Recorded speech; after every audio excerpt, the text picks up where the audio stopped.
자, 오늘도 돈 벌기를 신나게 즐겨볼까요? 신나게 돈 벌 수 있는 오늘의 돈이 되는 이슈, 벤자민 투자연구소 신일섭 소장과 함께합니다. 어서 오세요. 네, 안녕하세요. 네, 이 네이버의 올해 2분기 영업이익이 3,727억 원으로 지난해 같은 기간보다 10.9% 증가한 것으로 잠정 집계됐습니다. 분기 기준 역대 가장 좋은 실적인데요. 순이익이 2,867억 원으로 80.9%나 늘었습니다. 어떤 매출이 이렇게 이익을 증가시켰을까요? 네, 일단 바로 전에 보니까 2022년 12월, 그러니까 4분기에 3,365억 원이 나왔네요, 영업이익이. 그리고 지금 2분기, 이번 연도 2분기 컨센서스가 3,684억 원이었거든요, 증권사. 네. 근데 그걸 뛰어넘었네요. 그러니까 작년 4분기도 뛰어넘고 증권사 컨센서스도 뛰어넘고 이 지금 네이버 카카오를 갖고 계신 분들에게는 정말 단비 같은 소식이고 그리고 지금 이런 현상들은 우리나라에만 나타나는 건 아니거든요, 사실. 네. 지금 넷플릭스라던가 메타 같은 지금 미국에 상장되어 있는 기업들도 이 굉장히 회복세가 지금 뜨겁습니다. 그러니까 우리가 메타, 넷플릭스, 카카오, 네이버 그런 것들이 이 영위하는 사업 분야가 세부적으로는 조금 틀린데 공통점이 있다면 집에 갇혀 있을 때 어쨌든 많이 보게 된다는 거죠. 원래 보는 사람도 있었겠지만 집에 갇혀 있다 보면 코로나로 격리당하다 보면 아무래도 메타, 페이스북 더 할 것이고 넷플릭스 더 볼 것이고 카카오, 네이버에서 하는 서비스를 더 이용하겠죠. 그래서 이제 엔데믹으로 가다 보니까 메타, 넷플릭스, 카카오, 네이버가 주가가 전부 다 급락을 했어요. 근데 거기서 바닥을 치고 거의 뭐 V자로 지금 메타 같은 경우에는 V자로 거의 V자 끝에가 보일 정도로 올라왔거든요. 네. 그런 것들은 이제 저렇게 보면 되겠죠. 코로나 팬데믹 때 수혜를 엄청 입었던 게 엔데믹 오면서 완전 상쇄돼서 원점으로 되돌아갔는데 이제는 본연의 그 기업의 성장성, 그 속도대로는 가는데 그중에 메타는 이 뭐 메타버스나 AI를 타고 굉장히 가파르게 올랐던 거고 넷플릭스는 한 절반 정도 오르는 이 정도의 성장이었다. 이렇게 보면 되고 카카오 네이버는 이제 메타랑 메타랑 이 지금 넷플릭스보다는 조금 느리죠. 이제서야 바닥에서 조금 꿈틀거리는 모습이 나오고 있습니다. 네. 어쨌든 이런 부분에 가장 일조를 한 게 의외로 포시마크. 그게 사람들이 사실 좀 긴가민가 했거든요. 우리나라도 지금 당근마켓 많이 이용하시지만 남편분들 이번에 또 뭐 애들 그 방학 여름방학 맞이해서 많이 나가셨을 거예요. 애들 물건 팔으라고 부인이 시키잖아요. 그래서 나갔는데 문제는 뭐냐면 거기서 뭔가 수수료를 받거나 이러진 않거든요. 당근마켓이. 그러니까 지금 뭐 굉장히 활성화되고 사람은 많은데 뭔가 그게 없어요. 수익 모델이 없어요. 그래서 포시마크도 야 C2C인데 개인 간 거래인데 그게 뭐 얼마나 수익이 남겠나 했더니 일단 1분기부터 흑자 전환이 시작된 것 같고 그다음에 네이버가 갖고 있던 기술력들을 여기에 접목을 시키고 있더라고요. 일단 이미지로 우리 이미지 검색 요즘에 많이 나오잖아요. 아직 뭐 완벽하진 않는데 이미지로 이제 뭐 말이라던가 단어로 검색하는 게 아니라 이미지로 네. 내가 찾고 싶은 상품을 예를 들어서 내가 뭐 비슷한 와이셔츠를 찾고 싶은데 그 정확한 명칭이 생각이 안 난다. 그럼 내가 갖고 있는 와이셔츠를 찍어서 올려요. 그럼 거기에 포시마크에 있는 비슷한 형태의 와이셔츠를 다 찾아주는 거죠. 그 다음에 이제 포시쇼라고 라이브 커머스인데 요즘에 뭐 아시다시피 홈쇼핑이 굉장히 힘든 시기를 겪고 있는 이유가 그거잖아요. 네이버 쇼핑 라이브, 뭐 카카오 쇼핑 라이브에서 내쇼라 카쇼라 여기서 다 사버리니까. 그런 것들이 이제 중고마켓 플랫폼에서도 지금 나오고 있거든요. 그거를 이제 누가 하냐면 전문 쇼호스트 비싸게 돈 줘야 되잖아요. 우리 앵커님 같으신 분 홈쇼핑 가면은 비싼 돈 줘야 된단 말이에요. 아이고, 네. 근데 채널도 되게 좋은 데 있잖아요. 홈쇼핑은. 그럼 채널도 비싼 자리세를 내야 된단 말이에요. 그쵸. 근데 이 C2C는 좋은 게 자기가 파는 거예요. 자기가 그 쇼호스트가 전 국민이 되는 거죠.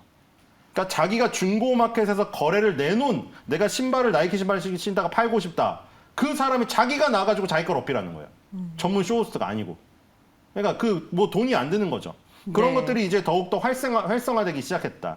그래서 의외로 그 부분이 괜찮아졌고 그다음에 웹툰 부분이 아까 말씀드렸다시피 그거잖아요. 웹툰이 집에 갇혀 있다 보니까 많이 봤는데 엔데믹으로 이제 여행 가고 무슨 뭐 쇼핑 가고 이러다 보니까 죽어버렸죠. 그래서 이제 웹툰주도 죽었고 DNC 미디어나 뭐 이런 것들도 죽었고 이 네이버 안에 웹툰, 카카오의 웹툰 여기도 죽었는데 의외로 지금 유료 가입자 수가 늘어났다는 결과가 나왔어요. 네. 아까 말한 대로 그거죠. 아예 만화를 안 보던 사람들이 어쩔 수 없이 할 일이 없으니까 웹툰을 보던 그 사람들은 이제 떠났어요.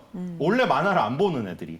근데 웹툰에 원래 관심 있었던 애들이 네이버 웹툰이나 카카오 웹툰에 이제 유료로 가입하는 그 성장은 이제 원점에서 다시 출발이 되는 거죠. 네. 그래서 의외로 우리가 굉장히 좀 안 좋게 생각했었던 C2C 플랫폼, 그 다음에 웹툰 이쪽에서 성과가 굉장히 좋으면서 네이버 영업이익이 좀 기여를 했습니다. 그래서 어쨌든 지금 주가는 완전히 뭐 반토막 나 있지만 영업이익 매출액 상으로는 분기 최고 기록을 일단 세웠습니다. 네, 검색 그리고 상거래, 콘텐츠, 웹툰에서 아주 좋은 성적을 보여줬는데 네이버 플레이스의 광고 매출이 2배 가까이 성장을 했습니다. 이 네이버 플레이스 광고가 어떤 건가요? 네, 그게 제일 많이 늘었더라고요. 네. 퍼센티지로. 그러니까 지금 우리 방송국이 있는데 바로 옆에가 남산골 한옥마을이거든요. 그쵸. 여러분 무료로 왔다 갔다 하셔도 좋아요. 네. 외국인들 전통 한복제 온다고. 근데 예를 들어 내가 거기 관심이 있어요. 남산골 한옥마을을 가고 싶은데 거기를 갔다가 이제 나와서 맛집을 찾고 싶어요. 그럼 예를 들어 남산골 한옥마을 맛집이라고 치면 지금 쳐보세요. 치면 어떻게 나오냐면 거기 지도에 그 위치도 표시가 되고요. 거기서 플레이스 광고를 돈을 내고 한 그 사업장 거기가 떠요. 그리고 밑에 리뷰도 뜨고요. 근데 이게 10개까지 뜨고 11번째부터는 그 우리가 폴더 같이 접는 부분이 있죠. 그 펴야지 나와요. 펴야지. 네. 그러니까 10개로 들어가기 위해 가지고 돈을 많이 내요. 근데 이게 또 문제는 뭐냐면은 2만 원인 이제 경쟁이 너무 치열해질까 봐 2만 원 상한선을 뒀거든요. 네이버에서. 안 그러면 막 50만 원, 100만 원, 150만 원 투입해서 일단 한철 땡기겠죠. 지금 여름 휴가철인데. 2만 원 상한선을 뒀는데 문제는 뭐냐면 여기에 캠페인이라는 컨셉이 있는 거예요. 그게 뭐냐면 캠페인이라는 게 뭐냐면은 예를 들어 남산골 한옥마을 맛집을 칠 수도 있지만 네. 예를 들어 뭐 남산골 한옥마을 전통 찻집 이렇게 칠 수도 있잖아요. 그럼 그게 캠페인이 섹터가 달라요. 그럼 2만 원 한도가 캠페인마다 달리 적용되기 때문에 여러 개의 캠페인을 만들어 가지고 더 물량 공세를 할 수가 있단 말이에요. 네. 근데 지금 같은 경우에 생각해 보세요. 다들 이제 외부로 나가려고 하고 이러다 보니까 야 이번에 땡겨야지. 그동안 코로나 팬데믹 때 저기 집안에 있던 사람들 빨리 땡겨야지. 검색을 할 거 아니에요. 그럼 거기다가 캠페인을 막 해가지고 돈을 막 투입을 한단 말이에요. 지금 사업주분들이 자영업자분들이 지금 이제 못 돈 돈을 벌어야 되잖아요. 벌지 네. 못한 돈을. 그러니까 이게 경쟁이 치열해지다 보니까 네이버는 좋은 거죠. 네이버는 자리를 팔고 돈을 받는 네이버가 그거잖아요. 캐시카우가. 네. 자리를 팔고 돈을 받아서 그 돈으로 쇼핑몰 사고 웹툰하고 핀텍하고 그거 하는 거잖아요. 인공지능하고. 네. 그러니까 자리세가 지금 비싸지고 있다는 거죠. 그렇군요. 지금 거기서 매출이 가장 많이 늘었어요. 그리고 그거를 굉장히 촉발시킨 촉매자가 플레이스 광고라는 그 광고예요. 네, 플레이스 광고를 너무 쉽게 설명해 주셔서 남산골 한옥마을 맛집 옆에서 제가 쳐봤는데 정말 그게 네, 지금 갑자기 10개가 저기 뜨고 트래픽이 오를 것 네, 같은 느낌. 올라갈 것 같습니다. 네. 네, 이 광고 매출이 상당히 올랐던 건데 이번에 또 네이버가 초거대 인공지능 AI 하이퍼 클로버 X를 공개를 합니다. 이 네이버 하이퍼 클로버 X가 다른 인공지능과 어떻게 다를까요? 네, 뭐 기대를 많이 하고 있죠. 근데 뭐 선점은 사실 놓친 건 맞죠. 오픈 AI의 챗 GPT는 나온 지 한참 됐고 우리가 뭐 증명이 됐잖아요. 그래서 구글에서 바드도 나오고 뭐 구글하고 메타가 막 뭐 저기 그때 뭐 레드 코드가 회사에 걸렸었다며요. 네. 야, 어떻게 저렇게 오픈 AI라는 회사가 생뚱맞게 나와가지고 먼저 내놓는데 야 우리는 구글 메타 거대 기업들이 이거를 못 만들고 있었냐 하면서 직원들한테 레드 코드가 걸렸대요. 근데 네이버의 강점이라면 당연히 뭐 한국어겠죠. 지식인 시절부터 쌓아온 빅데이터가 많잖아요. 한국어 빅데이터가. 거기 별 질문이 다 있잖아요. 진짜. 일상생활 속에 사소한 이상한 질문까지. 그런 한국어의 세밀한 한국인만의 그 특성들, 지식인에 나왔던 그 세부적인 뭐 한국인만이 할 수 있는 집안에서 그런 것들 있잖아요. 그런 한국인만의 그 막 되게 세밀한 거, 네. 생활 습관에 달린 거, 그거는 못 따라오지 않을까 해서 한국어에 특화된 그 부분에 기대를 하고 있습니다. 그래서 뭐 어쨌든 간에 지금 그런 것들이 다 아까 전에 검색 광고나 디스플레이 광고나 뭐 플레이스 광고나 여기가 지금 풀리기 때문에 이게 좋은 거예요. 돈이 다 거기서 나온 돈이거든요. 자리를 팔아가지고 자리세 많이 받아가지고 그거 가지고 이제 클로바도 개발을 한 거죠. 그래서 어쨌든 간에 한국어에 특화된 모델이어서 거기에서 좀 경쟁 뭐 능력이 있지 않을까 하는데 뭐 이거는 조금 펴봐야 알 것 같습니다. 왜냐하면 오픈AI의 챗GPT라고 해서 지금 한국어 능력이 딱히 떨어지는 게 아니거든요. 세계 각국의 언어에 다 지금 이미 적응을 했어요. 지금도 공부를 하고 있어요. 지금 인공지능을 쉬지 않고 24시간 공부를 하고 있기 때문에 네. 뭔가 굉장히 차별화된 뭐가 터져야지 뭔가 효과가 있을 것 같다는 그런 느낌? 네, 그런 그렇군요. 느낌이 듭니다. 그래서 우리 언어적인, 문화적인 부분을 좀 잘 담아내면 더 좋지 않을까 이런 기대를 해보게 되는데요. 네이버 분위기가 좋은데 3분기 실적 전망을 좀 해볼까요? 네, 3분기, 4분기로 갈수록 좋아질 수밖에 없겠죠.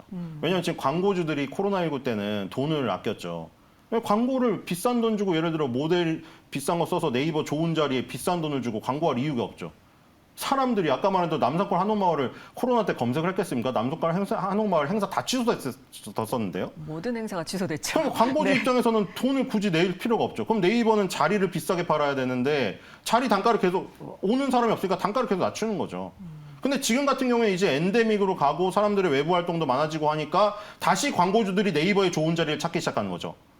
뭐 돈 많은 광고주, 대기업 광고주 빼고라도 아까 플레이스 광고는 소상공인 전용이에요. 그러니까 소상공인 자영업자분들 2년 동안 못 벌었던 거 만회해야 되니까 열심히 지금 네이버를 찾겠죠. 3, 4분기로 갈수록 더 할 것이고 연말로 갈수록 더 할 것이고 그런 부분들이 일단 기본적으로 이게 서치 플랫폼으로 분류가 돼 있어요. 그 부분이. 네. 이른바 우리 그냥 검색 광고라고 하면 되는데 서치 플랫폼 그 부분이 실적이 좋아지면은 그 돈 가지고 이제 계속 핀테크에도 투자하고 인공지능에도 투자하고 아까 뭐 포시마크 같은 것도 사고 2조 들여가지고 그런 것들이 이제 원활히 돌아가기 시작하는 거죠. 웹툰도 네, 그렇고. 그렇군요. 그러니까 일단 광고 시장이 풀린다는 게 실적을 굉장히 밝게 볼 수 있다. 네. 그게 포인트입니다. 그렇군요. 실적 전망이 아주 좋은데 그렇다면 네이버를 지금 매수해도 괜찮을까요? 어떻게 근데 뭐 보십니까? 이거는 사실 근데 지금 매수하시는 분이 얼마나 될까는 좀 상식적으로 그렇지만 왜냐하면 네카오가 지금 국민 주식이 됐어요. 많이 언론에 나왔잖아요. 네. 삼성전자 다음이거든요. 그래서 이미 많이 보유를 하고 계실 거다 사실은. 이미 상당히 높은 가격에서 뭐 40만 원 이상대에서 사신 분도 상당히 많을 거다. 네. 그래서 여기서 뭐 추가 매수를 또 어디 없는 돈을 끌어와 가지고 하기도 사실 굉장히 어려울 것이고. 근데 일단 그냥 그걸 다 제외하고 타이밍적으로만 말하면 일단 밑바닥에서 어떤 기술적인 부분 좋은 신호는 나왔어요. 아까 말했듯이 메타라던가 넷플릭스가 올라간 거 그거부터 시작을 해서 얘도 지금 일단 쌍바닥이 월봉에서 나오기 시작하고 그리고 연봉을 뭐 자주 보시는 분은 없고 뭐 자주 볼 필요도 없지만 10년 선을 이탈한 적은 네이버의 역사상 없다. 근데 지금 10년 선에 딱 걸쳐 있거든요. 그러니까 네이버가 완전히 회사가 망해가지고 무슨 부도가 나지 않는 이상 그동안에 많은 사건들이 있었거든요. 2008년 금융위기부터 시작해서 네. 2011년 유럽 금융위기 그때 그리고 코로나 때도 10년 선을 이탈하지 않았기 때문에 지금이 그때보다 나쁘진 않고 네이버가 망할 기업은 아니다. 라고 생각하시는 분은 일단 10년 내 최저치인 거는 맞다. 근데 이제 각자의 사정에 따라서 지금 평균 단가가 워낙 높기 때문에 여기를 물타기를 얼마나 들어갈 것인지 그거에 대한 좀 그게 있죠. 네. 사실 뭐 옆에 엔터주가 사실 굉장히 잘 가고 있기 때문에 뭐 그런 부분에 투자할 돈도 뭐 빼야 될 것이고 2차전지를 노리신 분은 2차전지를 눌림목을 노리시는 분도 있을 거기 때문에 그렇죠? 40만 원의 평균 단가를 얼마나 낮출 충분한 돈이 있을 것인가? 그건 현실적인 문제에 부딪히게 될 것 같습니다. 네, 그렇군요. 물타기를 해야 할지 또 새로 들어오는 분들은 들어와도 괜찮을지 2차 전지로 가야 될지 고민을 좀 많이 해봐야 된다라는 네, 말씀이시죠? 이게 그냥 당당히 그러니까 예를 들어 네이버를 고점에 딱 46만 5천 원에서 여러분 여기 고점입니다. 네이버 카카오 절대 들어가지 마세요. 해가지고 증거를 남겨가지고 그렇게 말한 사람이면은 굉장히 편하게 저는 그때 분명히 확실하게 말씀드린 증거가 있으니까 여긴 최저점 매수 기회예요. 많은 비중을 실어서 이룰 수가 있는데 고점을 확실하게 찝어주지 못했기 때문에 그렇죠? 지금 와가지고 뭐 저점이라고 뭐 하세요. 이렇게 하는 것도 상당히 뻔뻔스럽다는 생각이 듭니다, 저는. 네, 조심스럽게 좀 네. 접근을 해봐야 되지 않을까 싶습니다. 자, 그리고 엔화 얘기를 좀 해볼게요. 최근에 엔화가 약세를 보이면서 8월 원엔 환율이 800원에서 900원 선에서 오르내리고 있습니다. 이 원엔 환율이 800원대를 기록한 것이 지난 2015년 이후 8년 만인데요. 엔저 현상을 이렇게 보이는 이유가 뭘까요? 일단 그 환율 되게 복잡하잖아요. 그러니까 네. 일단 가장 근본적으로 따져서는 환율이 그 나라의 국력 혹은 인기 똑같은 거예요. 그 나라의 국력이 세지거나 인기가 많아지면 그 나라의 화폐 가치가 올라가겠죠. 당연히 화폐 가치도 올라가고 국민의 수준도 올라가고 나라를 평가하는 척도도 올라가고 그렇죠. 네. 그러면 엔화가 저평가되었다는 거는 일단 기본적으로 일본이 국력이 좀 약화가 됐네. 그리고 엔화가 인기가 없나 보다. 이런 거죠. 그럼 미국의 달러 가치가 올라간다고 하면 반대죠. 미국의 국력이 올라가거나 미국 인기가 많네. 근데 여기서 이제 가장 근본적인 거는 그거 같아요. 일단 금리. 예전에 말씀드렸죠. 시중은행에서 5%를 주는데 제2금융권에서 3%를 주면 상식적으로 어디 가시겠어요? 당연히 시중은행 가죠. 바보가 아닌 이상. 그렇죠. 그거랑 똑같은 거죠. 지금 일본은 계속해서 경기 불황이었기 때문에 지금 보시면은 미국은 금리를 계속 올리고 있어서 야 파월 의장이 도대체 언제 금리 이제 동결을 하나 이러고 바라보고 있잖아요. 네. 근데 일본은 어떻게 하고 있어요? 아직도 제로 금리예요. 실질은 마이너스예요. 절대 금리를 안 올리고 있어요.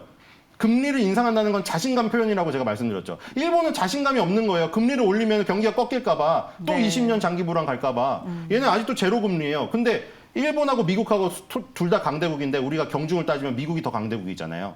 근데 미국에서 금리를 계속 올려서 이만큼 주는데 일본은 미국보다 떨어지는데 0%를 주는데 그럼 어디다 돈 맡기시겠어요? 당연히 미국에 돈을 맡기죠. 네. 그러면 당연히 일본의 엔화가 인기가 없어지겠네요. 그걸 팔아가지고 빨리 미국에 투자를 해야 되니까. 그러니까 엔이 저가 되는 거죠. 뭐 해외 여행 가시는 분들에겐 좋겠죠. 네.